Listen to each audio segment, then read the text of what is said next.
শ্রীমদ্ ভগবদ্ গীতা বা গীতা হলো একটি ধর্মগ্রন্থ। এই ধর্মগ্রন্থতে রয়েছে মোট 700টি শ্লোক, 17টি অধ্যায়। এবং এই যে ধর্মগ্রন্থ, এটি হলো আমাদের ভারতের প্রাচীন সংস্কৃত মহাকাব্য মহাভারতের একটি অংশ। এই গীতাকে বলা হয় ঈশ্বরের মুখনিসৃত বাণী। গীতার মূল বিষয়বস্তু হল শ্রীকৃষ্ণ এবং অর্জুনের কথোপকথন। কুরুক্ষেত্রের যুদ্ধের প্রারম্ভে অর্জুনের বিষাদ এবং কৃষ্ণের উপদেশ। গীতার দুটি গুরুত্বপূর্ণ দিক রয়েছে। প্রথম দিকটি হচ্ছে শ্রীকৃষ্ণের দিব্য স্বরূপ প্রকাশ বা অর্জুনের বিশ্বরূপ দর্শন, এবং দ্বিতীয় দিকটি হল শ্রীকৃষ্ণের যেই মুখনিসৃত বাণী তা অর্জুন ছাড়া সরাসরিভাবে শ্রবণ করতে পেরেছিলেন হনুমানজি, বার্বারিক এবং সঞ্জয়। গীতা যেমন ধর্মতত্ত্বের একটি সংক্ষিপ্ত পাঠ, ঠিক তেমনই শ্রীমদ্ ভগবদ্ গীতা হল জীবনচর্চার একটি ব্যবহারিক পথনির্দেশিকা। শ্রীমদ্ ভগবদ্ গীতার প্রথম অধ্যায়ের 1 থেকে 20টি শ্লোক আজ আমি সহজভাবে পাঠ করব এবং তার ব্যাখ্যা করার চেষ্টা করব। প্রথম অধ্যায়, অর্জুন বিষাদ যোগ। ধৃতরাষ্ট্র উবাচ ধর্মক্ষেত্রে কুরুক্ষেত্রে সমাবেতা যুযুৎসব মামাকা পাণ্ডবৈশ্চব কিম কুর্বত সঞ্চয়। ধৃতরাষ্ট্র উবাচ অর্থাৎ ধৃতরাষ্ট্র এখানে বললেন ধর্মক্ষেত্রে কুরুক্ষেত্রে, অর্থাৎ যে জায়গায় যুদ্ধটি হচ্ছে বা প্রারম্ভ হবে খানিকক্ষণের মধ্যেই, সেই জায়গায় সমবেতা অর্থাৎ একত্রিত হয়ে, যুযুৎসব কথার অর্থ হলো যাদের মনে যুদ্ধ করার ইচ্ছা বা এমন ইচ্ছা নিয়ে, মামাকা অর্থাৎ আমার পুত্ররা এবং পাণ্ডবৈশ্চব অর্থাৎ পাণ্ডুর পুত্ররা, কিম কুর্বত, কিম অর্থাৎ কি, কুর্বত অর্থাৎ কি করছে, সঞ্জয়। কাকে বললেন এটা? সঞ্জয়কে বললেন। সঞ্জয় তিনি তার দিব্য দৃষ্টির দ্বারা কুরুক্ষেত্রের যুদ্ধে সরাসরিভাবে কি ঘটছে তা জানতে পারতেন এবং তার বর্ণনা দিতেন কাকে? ধৃতরাষ্ট্রকে। সঞ্জয় উবাচ দৃষ্টাত্তু পাণ্ডবানীকং ব্যুঢ্ধাং দুর্যোধনস্তদা আচার্যমুপসঙ্গম্য রাজা বচনম ব্রবীত। অর্থাৎ সঞ্জয় বললেন দৃষ্টাত্তু পাণ্ডবানীকং ব্যুঢ্ধাং, অর্থাৎ তিনি পর্যবেক্ষণ করে দেখলেন যে পাণ্ডবেরা দাঁড়িয়ে রয়েছে সামরিক সেনাবাহিনীতে এবং দুর্যোধনস্তদা আচার্যমুপসঙ্গম্য রাজা বচনম ব্রবীত, অর্থাৎ দুর্যোধন আচার্য অর্থাৎ দ্রোণাচার্য, তার শিক্ষক দ্রোণাচার্য, দুর্যোধন দ্রোণাচার্যের কাছে গিয়ে বচনম ব্রবীত অর্থাৎ বললেন পশ্যৈতাং পাণ্ডুপুত্রানাম আচার্য মহতিং চমম বুদ্ধ্যানাং দ্রৌপদপুত্রেণ তব শিষ্যেন ধীমাতা। দুর্যোধন এখানে দ্রোণাচার্যকে বলছেন পশ্যৈতাং পাণ্ডবপুত্রানাম আচার্য, অর্থাৎ দেখুন আচার্য পাণ্ডবদের এই মহান শক্তিশালী সেনাবাহিনীকে, বুদ্ধ্যানাং দ্রৌপদপুত্রেণ তব শিষ্যেন ধীমাতা, অর্থাৎ এই শক্তিশালী সামরিক সেনাবাহিনীতে সুসজ্জিতভাবে রয়েছেন কে? দ্রৌপদ পুত্রেণ অর্থাৎ ধৃষ্টদ্যুম্নের কথা বলা হয়েছে এখানে। তব শিষ্যেন ধীমাতা, অর্থাৎ ধৃষ্টদ্যুম্ন ছিলেন দ্রোণাচার্যেরই শিষ্য। এখানে একটা ছোট্ট ঘটনা, সেটা হচ্ছে ধৃষ্টদ্যুম্নের জন্ম হয়েছিল দ্রোণাচার্যের মৃত্যুর কারণ হিসেবে।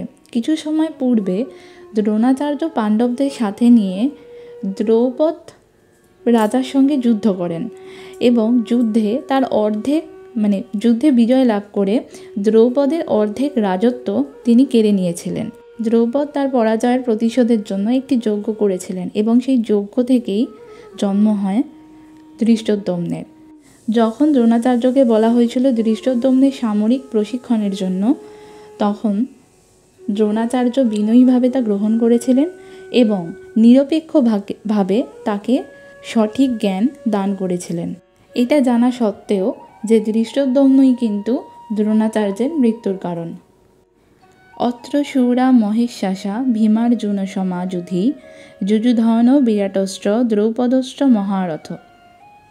অত্র শূরা মহেশ্বাসা ভীমার্জুন সমাযুধি, অর্থাৎ এখানে শক্তিশালী মহাধনুর্ধারী রয়েছেন যারা ভীমার্জুনের সমান অর্থাৎ সমকক্ষ সামরিক শক্তিতে। যুযুধন বিরাটস্ত্র দ্রৌপদস্ত্র মহারথ। কে কে রয়েছে এখানে? যুযুধন রয়েছে, বিরাটস্ত্র রয়েছে অর্থাৎ বিরাট রয়েছেন, এবং দ্রৌপদস্ত্র অর্থাৎ দ্রৌপদের মতো সব বড় বড় মহারথী রয়েছেন। দৃষ্টকেতুশ্চেকিতান কাশীরাজস্ত্র বীর্যবান পুরুজিত কুন্তি ভোজস্ত্র শৈবস্ত্র নরপুঙ্গব। অর্থাৎ এখানে কারা রয়েছেন? দৃষ্টকেতু, চেকিতান, কাশীরাজের মতো বীর্যবান যোদ্ধা, যারা বীর্যবান অর্থাৎ বীরত্বপূর্ণ যোদ্ধা। আর কে রয়েছেন? পুরোজিত, কুন্তিভোজ, শৈবের মতো নরপুঙ্গব অর্থাৎ পুরুষদের মধ্যে যারা শ্রেষ্ঠ। যুধামান্যস্ত্র বিক্রান্ত উত্তমৌজস্ত্র বীর্যবান সৌভদ্র দ্রৌপদয়াশ্চ সর্ব এব মহারথ। অর্থাৎ এখানে রয়েছেন যুধামন্যুর মতো যোদ্ধা, এবং কারা রয়েছেন? সৌভদ্রা এবং দ্রৌপদীর পুত্ররা, যারা এক একজন মহারথী। অর্থাৎ এতক্ষণ ধরে দ্রোণাচার্যের কাছে দুর্যোধন পাণ্ডবদের পক্ষে যারা সামরিক সেনাবাহিনীতে দাঁড়িয়ে রয়েছেন বা পাণ্ডবদের পক্ষে হয়ে যারা যুদ্ধ করছেন তাদের কথা উল্লেখ করছিলেন। এর পরের শ্লোকে দুর্যোধন এবার উল্লেখ করবেন তাদের পক্ষে থাকা মহারথীদের কথা। অস্মাকান্ত বিশিষ্টায়ে তন্নিবোধদ্বিজোত্তম নায়কা মম সৈন্যস্য সংগার্থং তান ব্রবীমিতে। এখানে দুর্যোধন দ্রোণাচার্যকে দ্বিজোত্তম বলছেন, অর্থাৎ ব্রাহ্মণদের মধ্যে যিনি শ্রেষ্ঠ। এই বলে তিনি দ্রোণাচার্যর কাছে বলছেন যে এবার আমি আমাদের পক্ষে যে বিশিষ্ট মহারথীরা রয়েছেন তাদের কথা আমি উল্লেখ করব। ভবান ভীষ্মশ্চ কর্ণশ্চ কৃপাশ্চ সমিতিঞ্জয় অশ্বত্থামা বিকর্ণশ্চ সৌম্য দত্তিস্তথৈব চ। ভবান অর্থাৎ নিজে বা স্বয়ং, অর্থাৎ এখানে দুর্যোধন বলছেন কাকে? দ্রোণাচার্যকে, যে আপনি নিজে স্বয়ং রয়েছেন আমাদের পক্ষে। এছাড়া রয়েছে ভীষ্মশ্চ অর্থাৎ মহারথী ভীষ্ম, কর্ণ, কৃপা, অশ্বত্থামা, বিকর্ণ, সৌম্যদত্তের পুত্র ভূরিশ্রবা। এনারা হলেন প্রধান মহারথী। অন্যে চ বহুব শূরামদর্থে তপ্তজীবিতা নানাশস্ত্র প্রহারণা সর্বে যুদ্ধ বিশারদা। অর্থাৎ এখানে দুর্যোধন বলছেন যে প্রধান মহারথীরা তো রয়েছে, এছাড়াও আমাদের পক্ষে এমনও সব রয়েছেন যোদ্ধা যারা আমার জন্য তাদের জীবন দিতেও প্রস্তুত, এবং তাদের কাছে রয়েছে নানান রকম শস্ত্র, এবং তারা সর্বযুদ্ধে বিশারদা অর্থাৎ প্রতিটা যুদ্ধতেই তারা বিজয়প্রাপ্ত হন। অপর্যাপ্তং তদস্মাকং বলং ভীষ্মাভিরক্ষিতং পর্যাপ্তং তীদমে তেষাং বলং ভীমাভিরক্ষিতং। অর্থাৎ আমাদের পক্ষে সেনাবাহিনীর শক্তি অসীম এবং মহামহিম ভীষ্মের দ্বারা আমরা প্রত্যেকেই নিরাপদ। অপরপক্ষে ভীম কর্তৃক পরিচালিত সামরিক সেনাবাহিনীর শক্তি সীমিত বা পর্যাপ্ত। দুর্যোধন জানতেন যে মহামহিম ভীষ্ম তার নিজের মৃত্যুর সময় বেছে নিতে পারতেন, কাজেই তিনি অজেয়। তাই মহামহিম ভীষ্ম যে পক্ষে রয়েছে তার জয় নিশ্চিত। অয়নেষু চ সর্বেষু যথা ভাগমস্থিতা ভীষ্মেবাভিরক্ষন্তু ভবত সর্ব এব হি। অর্থাৎ দুর্যোধন এখানে কুরু সেনাপতিদের কাছে অনুরোধ জানাচ্ছেন যে তারা যেন প্রত্যেকেই সামরিক সেনাবাহিনীতে নিজ নিজ অবস্থান রক্ষা করার সময় পিতামহিম ভীষ্মকে পূর্ণরূপে সমর্থন করেন। তস্য সঞ্জনয়ন হর্ষং কুরুবৃদ্ধ পিতামহ সিংহনাদং বিনদচ্চৈ শঙ্খং দদ্ধৌ প্রতাপবান।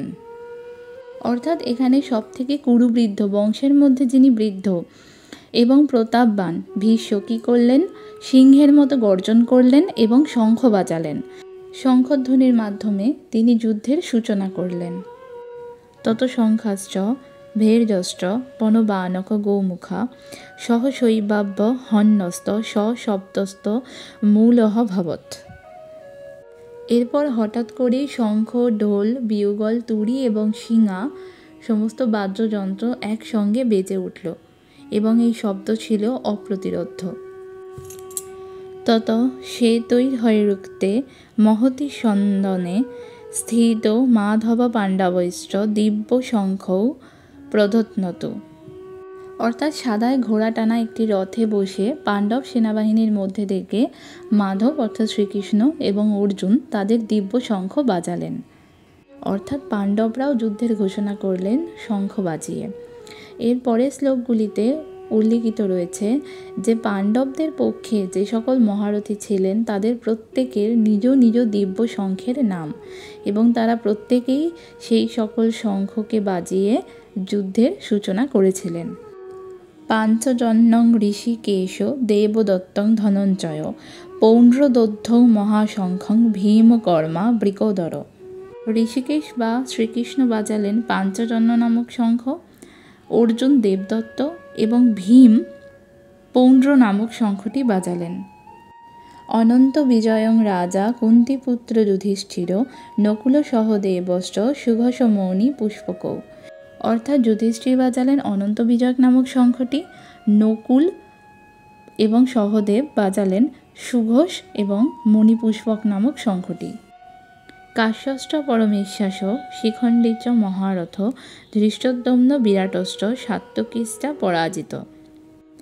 দ্রৌপদ দ্রৌপদেয়াশ্চ সর্বশ পৃথিবীপতে সৌভদ্রশ্চ মহাবাহু শঙ্খান দধ্নু পৃথক পৃথক। অর্থাৎ এখানে পরস্পর দুটি শ্লোকে বলা হয়েছে কাশীরাজ এবং শিখণ্ডী, ধৃষ্টদ্যম্ন রাজা বিরাট, সাত্যকী, দ্রৌপদ এবং দ্রৌপদীর পুত্ররা এবং সুভদ্রার পুত্র অভিমন্যু প্রত্যেকেই নিজ নিজ পৃথক পৃথক শঙ্খ বাজালেন। সঘোষ ধার্তরাষ্ট্রাণং হৃদয়ানি বেদারয়ত নভশ্চ পৃথিবীং চৈব তুমুলোহভ্যানু নাদয়ন। অর্থাৎ সেই তুমুল শব্দ আকাশ এবং পৃথিবীকে কম্পায়মান করে তুলল, এবং এই তুমুল প্রচণ্ড শব্দোৎপন্নের ফলে ধৃতরাষ্ট্র পুত্রদের হৃদয় বিদীর্ণ হতে থাকলো ভয়ে। এখানে দুর্যোধনের হৃদয় বিদীর্ণ হওয়ার একটাই কারণ ছিল, কারণ সে জানত যে সে অধর্মী, সত্যের পথ কখনোই অবলম্বন করেননি। অথ ববস্থিতান দৃষ্ট ধার্তরাষ্ট্রাণ কপিধ্বজা প্রবৃত্তে শস্ত্র সম্পাতে ধনুরুদ্যম্য পাণ্ডব ঋষিকেশং তদা বাক্যমিদমাহ মহীপতে। অর্থাৎ এখানে পাণ্ডবপুত্র অর্জুন কপিধ্বজ নামক রথে অবস্থান করেন এবং দুর্যোধনদের দিকে দেখে তার ধনুক উত্তোলন করে শ্রীকৃষ্ণকে বললেন। কি বললেন সেটা আমরা পরবর্তী ভিডিওতে আলোচনা করব পরের শ্লোকে। আর অর্জুনের রথের নাম কপিধ্বজ, তার কারণ হলো ধ্বজ শব্দের অর্থ হলো পতাকা এবং কপি শব্দের অর্থ হলো হনুমান।